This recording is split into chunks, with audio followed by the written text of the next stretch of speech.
Thank you, Mr. Chairman, and I want to thank the panelists for being here today. Very illuminating and informative and helpful.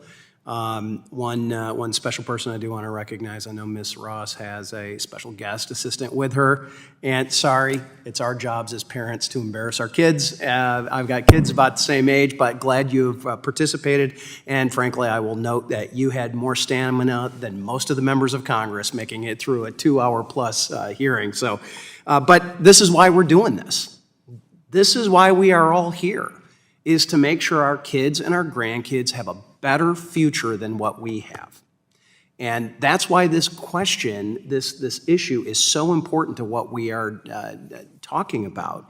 And that really is, I think, the common motivator for so many of us. I did hear a couple of common themes today. Common theme of one, China cheats. This is China writ large. It could be the Chinese Communist Party. It could be the Chinese Army. Could be all of the business entities that are either shell or they might be partially related or whatever they are. But we know that China does cheat. We also know that China controls things as much as they possibly can. And we know that, number three, China is out for China. They are not out for their investors. They are not out for their citizens. They are not out for the world economy.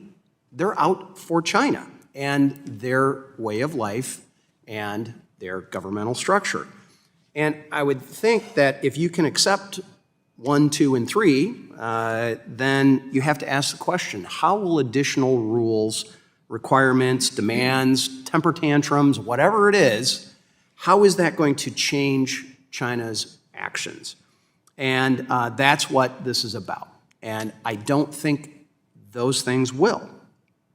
What does get China's attention is sanctions, economic pressure, sanctions and a strong, robust U.S. economy that can not just compete, but can actually outdo, can offer even better options than what they can.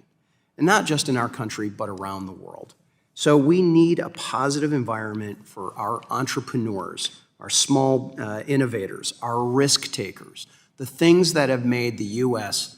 such a powerful force in this world, and a force for good, by the way. There's more people that have been lifted out of poverty with capitalism versus socialism or communism.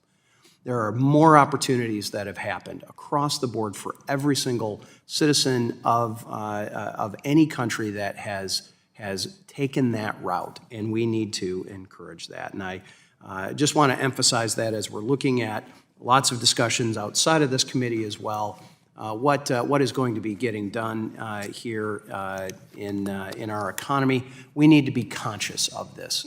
What is separating us from other areas and other countries in the world like China, and how are we going to maintain our edge? And it is through creating an environment that allows others to succeed and for us to succeed.